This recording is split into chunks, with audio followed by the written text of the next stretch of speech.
Tignan mo, marami siya sakit ha. Makikita mo ang tao na naniniwala.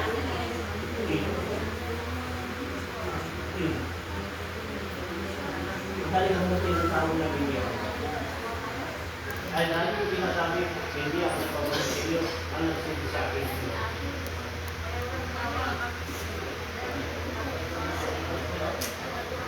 Dahil ang lahat ng mga sakit natin, inupo namin sa Diyos, hihingi tayo ng himala.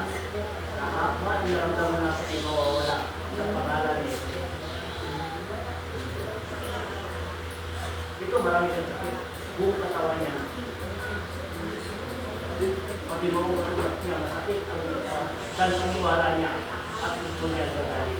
Dahil hindi ako nagpagaling, sabi nito sa akin, mahuli siya malasabi at hindi niya ang himala at darating.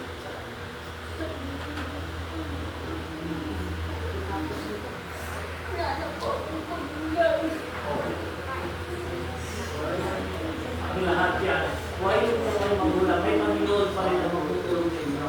Hindi kayo pinabayaan Panginoon. Si Jesus hindi kayo pinabayaan. Balik mo kayo, lahat kayo, ang tunay natin magulang ay si Jesus. Ang lahat ng magulang natin, samantala lang magulang sa lupa, dahil sila ay tutulong din. Kaya tayo, pagsamantala, kunyari lang magulang, ang tunay ni magulang ay si Jesus.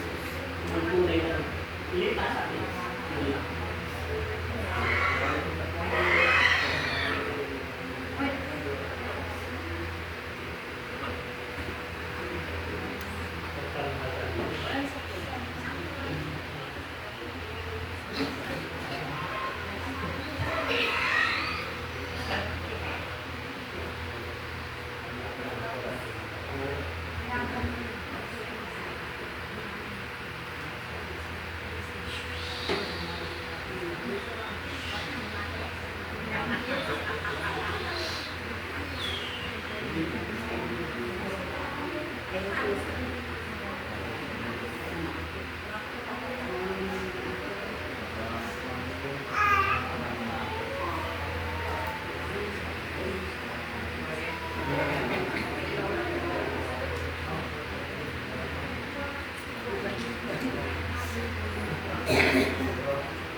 Kumain pa rin.